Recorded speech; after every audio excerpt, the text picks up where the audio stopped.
As we all know, keeping a reef aquarium can be quite an expensive hobby. So today I'm going to tell you how you can save some money by buying certain pieces of equipment used and which ones make sense to buy new.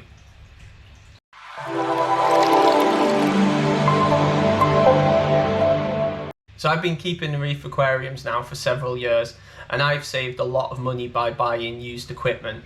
But one of the questions I had was which bits can I buy used and which bits should I buy new? So today I'm going to go through and take a bunch of different pieces of equipment and rate them on a scale of you should never buy these used because it could lead to problems, all the way through to these are excellent candidates for saving a bit of money. The way I'm going to do this is using a tier list. So this is actually something I've not seen anyone do reefing videos on before, but I absolutely love YouTube and I watch a whole range of videos, and in a lot of other genres I've seen this work really well. So I'm going to try it out today and hopefully you find it helpful. If you're interested in learning more about my current reef tank and seeing some footage of it, how it's set up, then there will be a link up here somewhere.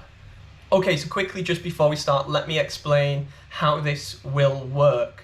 So along the bottom here I've got a number of pieces of equipment in these squares, and up the top I have got a chart, and at the top is, yes, you can 100% save loads of money by buying this used or second hand, and right down the bottom you have got no way mate, only buy it new. What I'm going to do, I'm going to take these one at a time, place them on the chart, and discuss a little bit why I think they should sit in the position that I put them.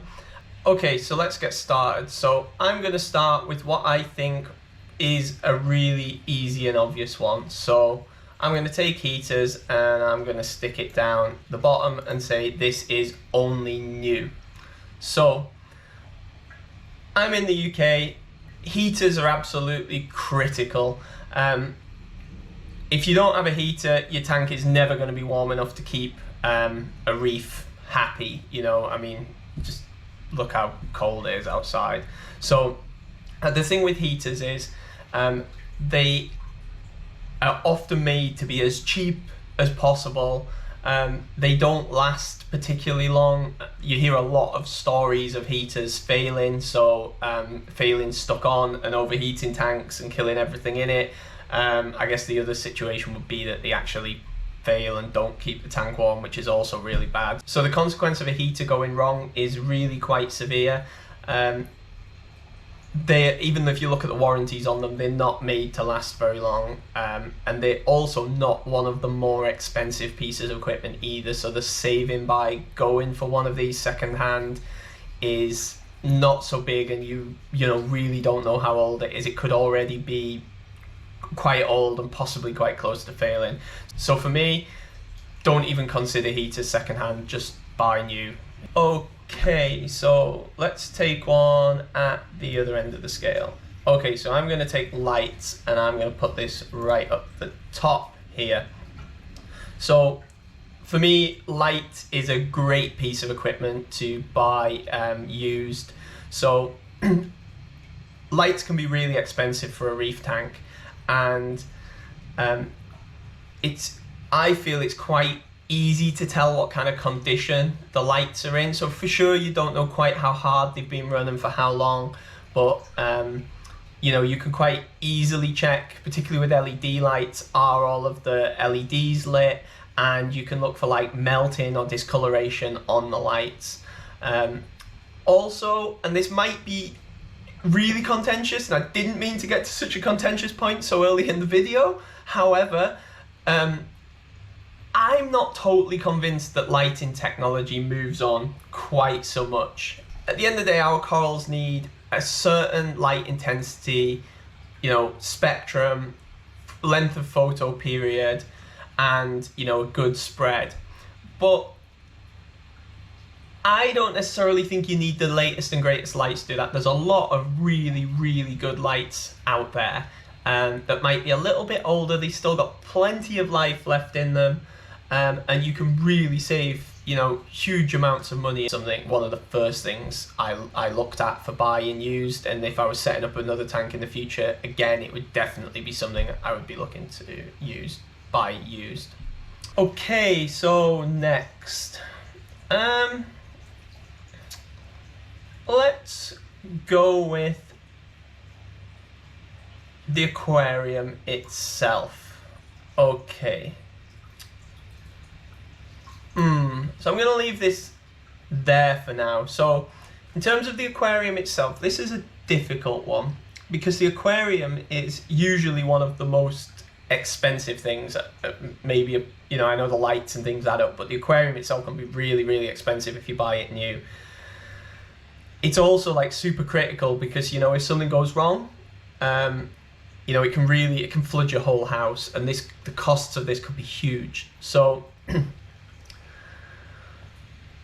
the impact of something going wrong is high, and if it does go wrong, you're very much on your own. Whereas, you know, I think if you are buying new and you're buying off a manufacturer who offers a warranty, then yeah, it's bad if it leaks, for example, but at least you've got somebody there who's trying to help you. And I didn't really think about this, to be honest, when I bought my tank. I did just buy it new, and it was more around the topic of getting it delivered, which actually is another good point. If you buy it new, certainly in the UK, most companies will deliver it on a pallet to your house, and you know, it's transported in a way to protect it. You don't have to worry about, you know, trying to hire a van or squeezing it in a car and, you know, risk damaging it by putting pressure on it while you're transporting it.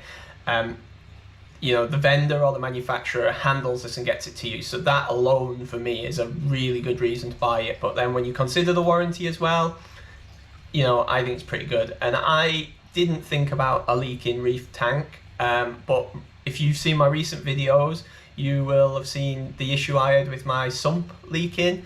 And this has really, you know, kind of reinforced that. So it's taken me from just choosing new because it was easier to get delivered through to, you know, choosing to buy new for the warranty and knowing that, you know, having that peace of mind that if something does go wrong, and it's less likely to go wrong earlier, I would say, in its life, because, you know, things do wear out, the seams do wear. Yeah, I would say it depends. I'm putting it in it depends because, you know what, I'm going to move it. I've decided.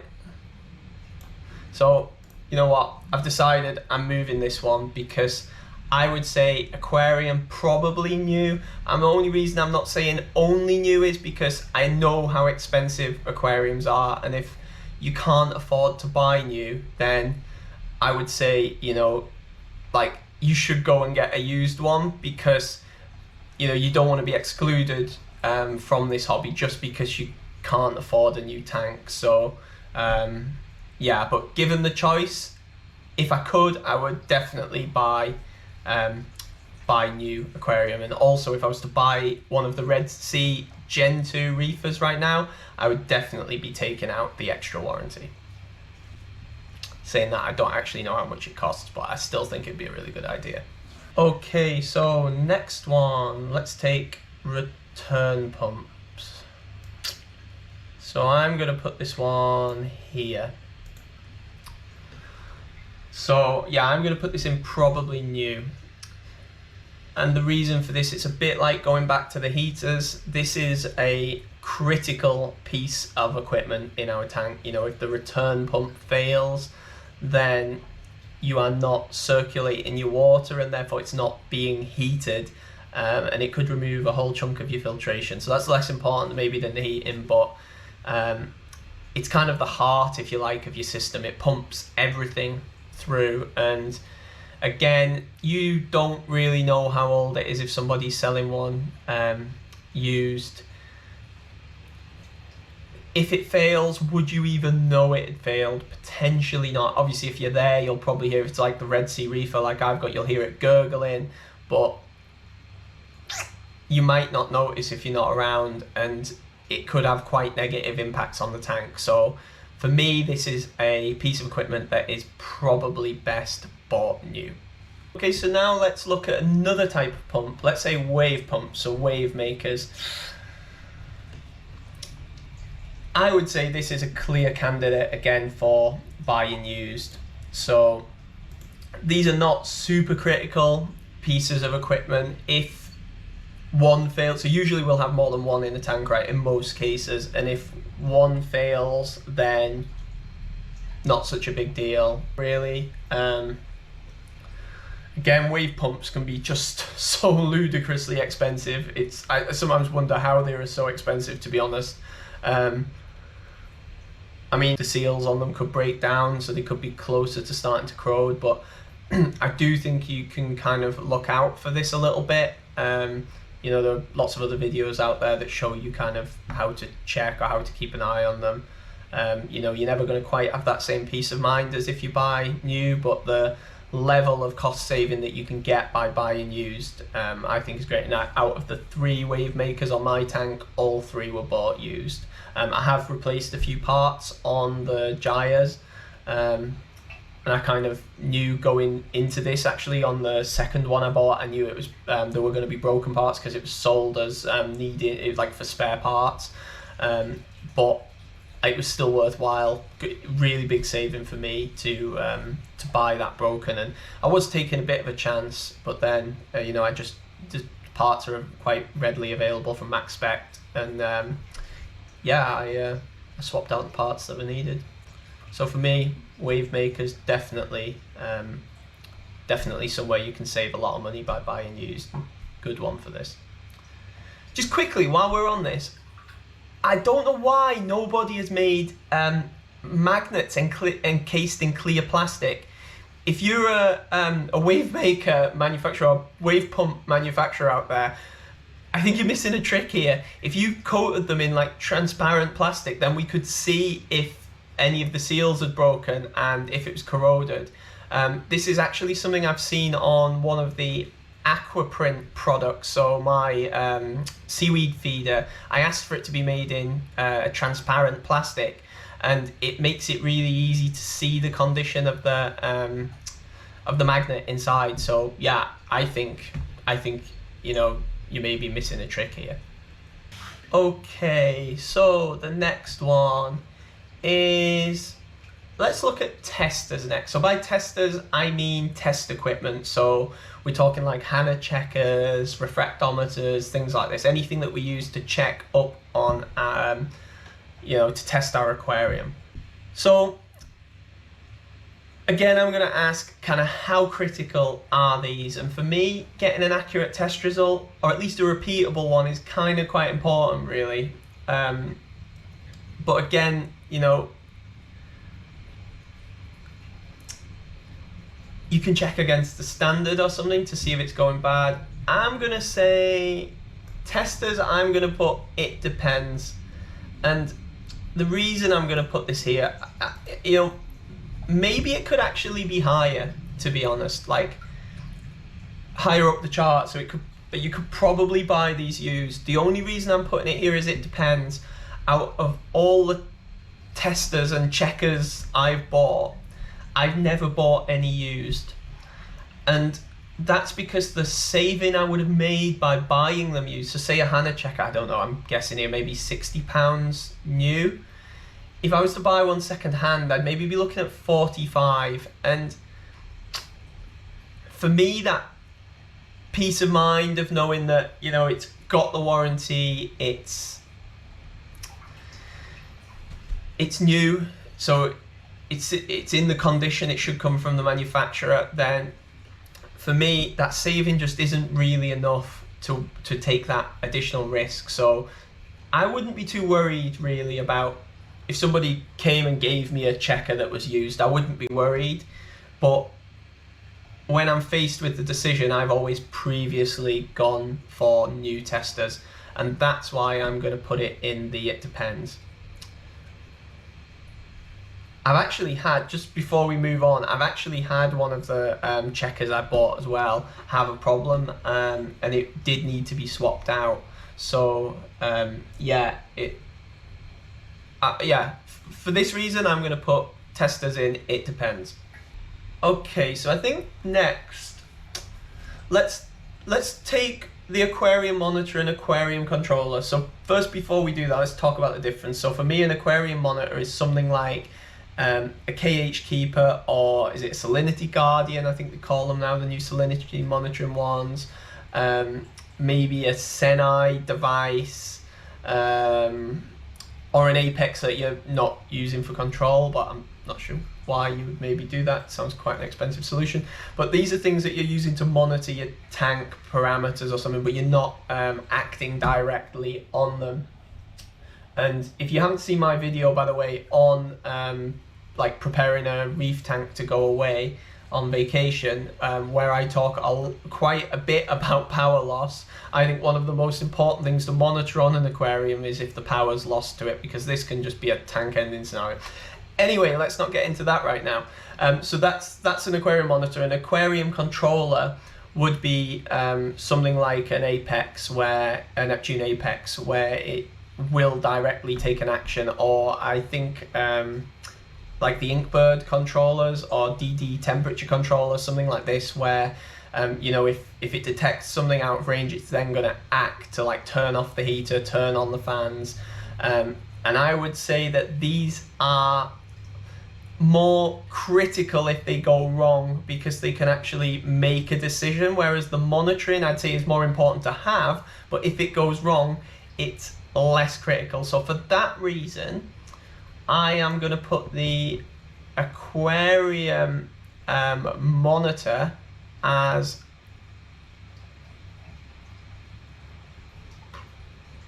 I'm going to put it up here. So I think an aquarium monitor is something that we can save quite a bit of money by buying used. Yeah, of course, we've got to be a bit careful of things like pH probes and that, you know, they do have a very finite life. But, you know, these pieces of equipment can be really expensive, and I think if you can get a good deal, then this is definitely something you should buy used. And, you know, a lot of these pieces of equipment, for me, it's a case of if I wasn't to buy them used, then I probably wouldn't have them because they're just too expensive. Okay, so aquarium controller, I'm going to put this one a little bit lower, and the only reason I'm putting it slightly lower is because of what we talked about just a moment ago, and that was that it actually acts and takes an action. So like if you've got you know, something switching the heaters off, for example, and the relays fail, or you know, in the actual switching device, then you know, you could be in a situation where the power goes off to quite an important piece of equipment when you don't want it to. So for this reason, I'm going to put it in probably used. If it was a cheaper controller, like I say, like the Inkbirds, I think are much cheaper. They're like £65, I think, when I last looked. Something like this, I would say it would be much lower down and probably go towards new, because the saving you're making isn't that big. But if you're talking something like an Apex or a KH Keeper, you know, if you even get one of these at all, and that's a topic for another day, but if you're going to buy one of these, I think it makes a good candidate to buy used. Next one, Skimmer. So for me, Skimmer is a great one to buy used. You know, skimmers are so expensive, and I'm not quite sure why some of the skimmers are so expensive, because to me they don't look that much different to the cheaper ones. And you know, I've got a cheap skimmer. I've got like a Bubble Margus Curve 5, something like this, and I bought that secondhand, and I think I got it for like £50, something like that. And this has done me absolutely great. You know, I've never had a more expensive skimmer, so maybe that's why I don't realize how good they can be. But you know, like I said at the start, it's an expensive hobby, and I think, you know, it's good to save money wherever we can. And for me, if this is working, yeah, maybe one day I would upgrade, but right now, and I would always suggest that that is a good piece of equipment to buy used. Okay, so these last two, I'm kind of tempted not to score them because I've never owned a filter roller and I've never owned a chiller. And again, I said I wasn't going to talk about whether they are important or not today. That is a topic for another day. But this kind of makes me not the best person to say about these two pieces of equipment. My gut feeling says that a chiller is going to be a bit like a heater. So in the UK, I mean, apart from the crazy hot weather we had like just the other week and like a few days of summer a year, we generally don't get that hot. So chiller isn't something that we would typically have in the UK.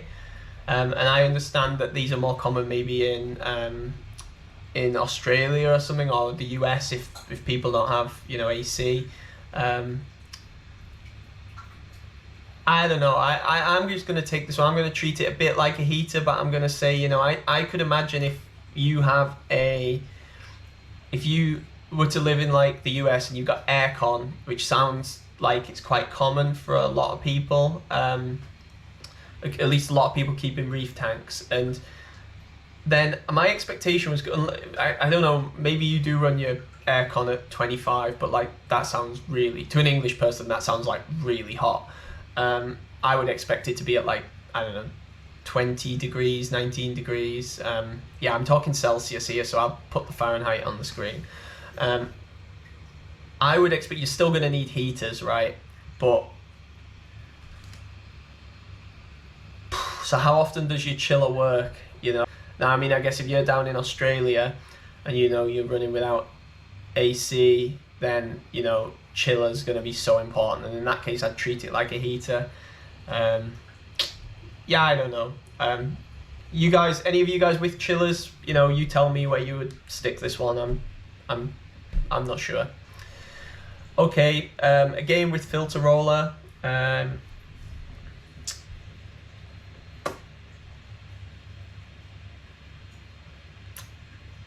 I don't know.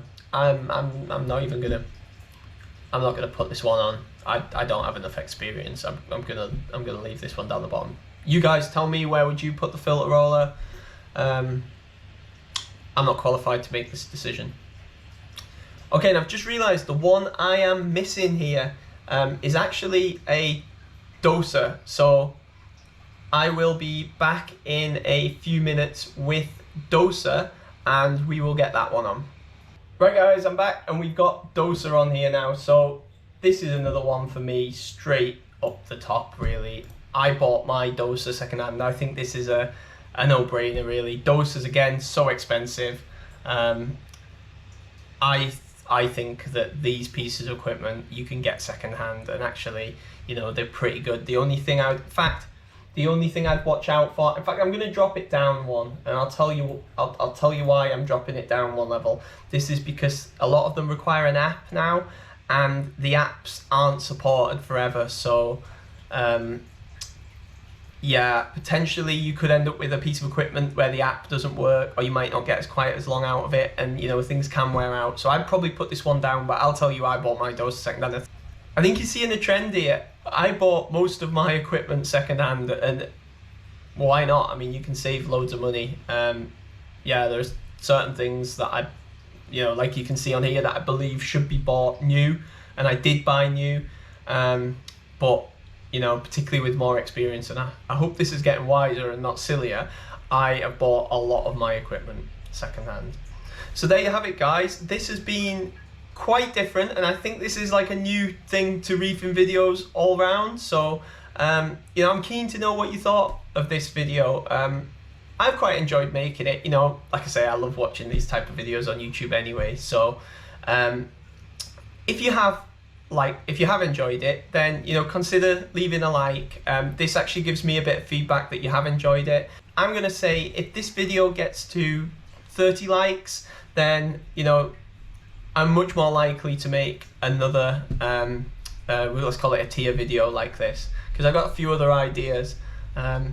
If there's something in particular you'd like me to do on like this on, then let me know as well. So yeah, I hope you've enjoyed it. Until next time on Indoor Reef, keep it stable, keep it fun, and keep reefing.